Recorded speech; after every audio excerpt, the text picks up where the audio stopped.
This is Geometry, Chapter 0, Section 9, in which we will be simplifying radicals. Radicals are square roots. Okay? It's just a fancy term that means you're working with square roots. And there are 3 rules for being able to simplify them. The first rule, the most prominent, the one that people see the most, is that you can't leave perfect squares under the radical.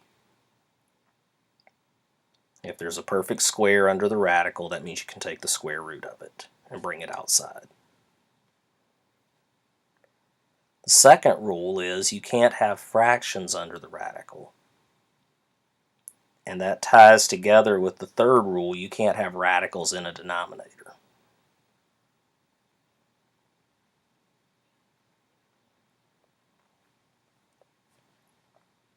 And we'll see how to deal with those 2 situations as they come up.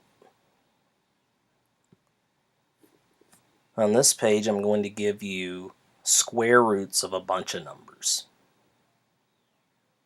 Typically, if it goes beyond these numbers, you can break it down with one of these. Inside the square root, we're looking to have numbers like 4 or 9 or 16 or so forth, so that we can take the square root of them to get 2, 3, 4, 5, etc. So I'm going to ask you to refer back to this page. You've got it on your note sheet. So you'll be good shape there. And we'll use the numbers on this page to clean up some square roots.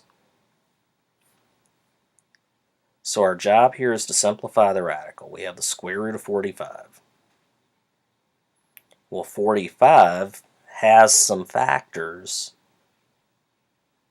that are in our magic list on the second page. Conveniently, 9 times 5 is 45. Well, we know the square root of 9 is 3. So we have 3 on the outside. This 5, we don't know the square root of it. So we're stuck with it. Okay. Square root of 20 x cubed y fifth z sixth.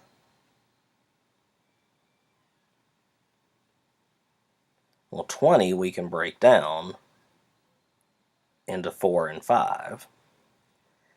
X to the third we can break into x squared and x. Y fifth we can break into y squared, and y. 2, 4, 5 y's. And z6 is z2, z2, and z2.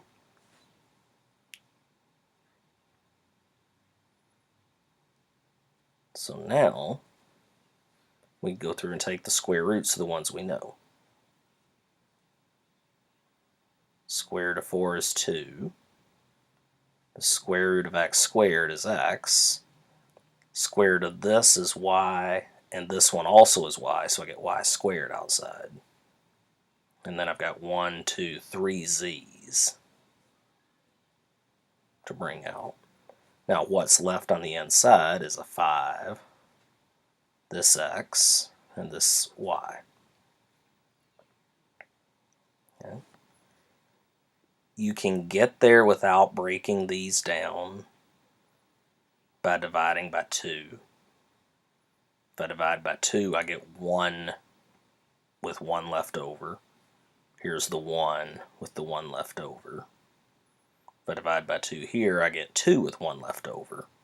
Here's the 2 with 1 left over. Divide by 2 here, I get 3. So if you want to do it by division, you can. If it helps you to break it down this way, please feel free, break it down that way. Okay. So I'd ask you, pause here.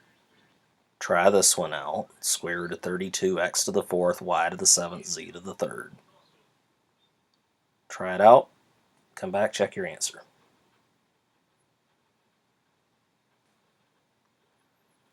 First I'm going to break it down. 16 times 2.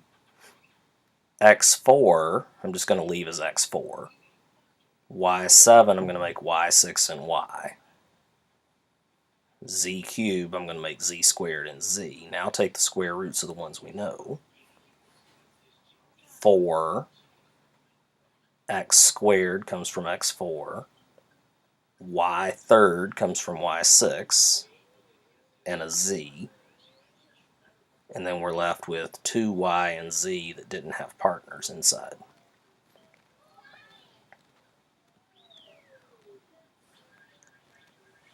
Now remember, rule number 2 said you can't have fractions in your radical. And we have the square root of 25/16. Well, this one we can actually take the square roots and clean up. Square root of 25 is 5. Square root of 16 is 4.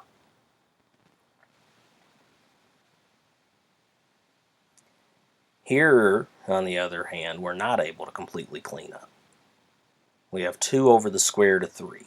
And the rule number 3 said you can't leave radicals in the denominator.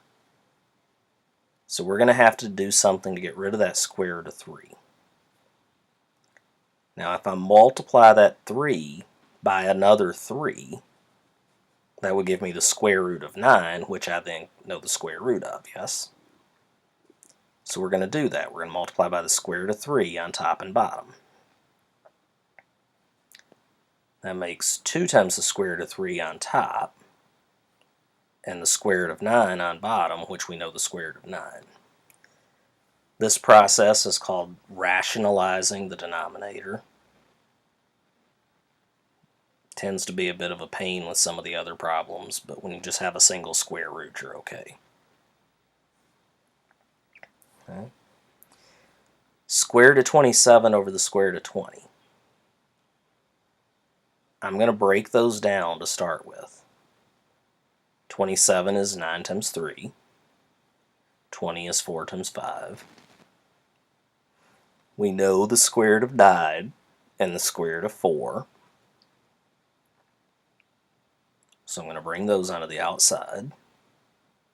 Now I've got this guy in the denominator that's being a problem, so we need to multiply by the square root of 5.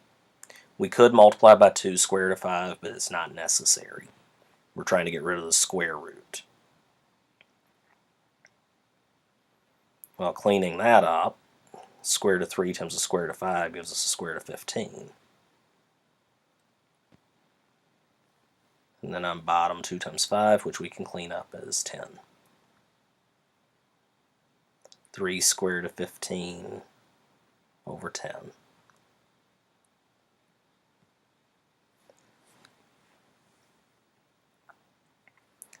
Last idea that we have is where we have a sum or a difference with a square root in the bottom. We have 3 over 5 minus the square root of 2. Now to rationalize this,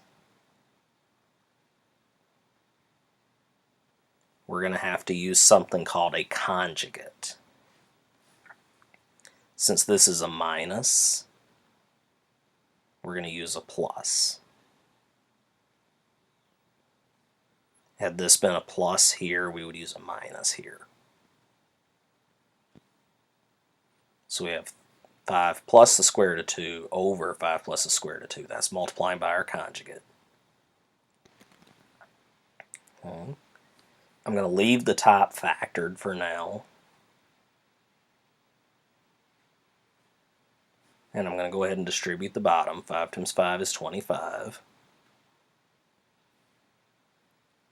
Positive 5 square root of 2. Negative 5 square root of 2. And then we have minus the square root of 4. 5 square root of 2 and the 5 square root of 2 are going to cancel.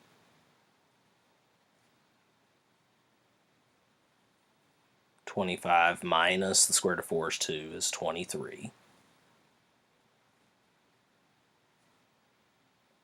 And then since I see 3 doesn't go into 23, I'll go ahead and distribute now. And get 15 plus 3 square root of 2.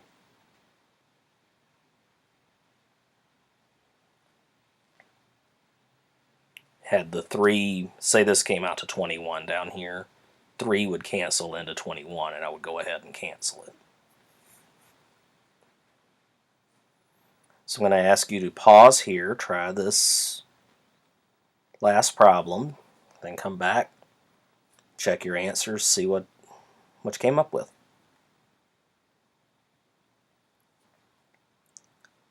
So we need to multiply by the conjugate. Since this was plus, it'll become a minus here. When we distribute this, we'll get 16. We'll have the same kind of thing as we had up here. We'll have a negative 4 square root of 3 and a positive 4 square root of 3, which will just cancel out. And then we have a square root of 9. Square root of 9 is 3. 16 minus 3 is 13. 2 doesn't go into 13, so I'll go ahead and distribute now at the end. So we have 8 minus 2 square root of 3 over 13 for our final answer. Okay. I understand rationalizing can be a bit tricky.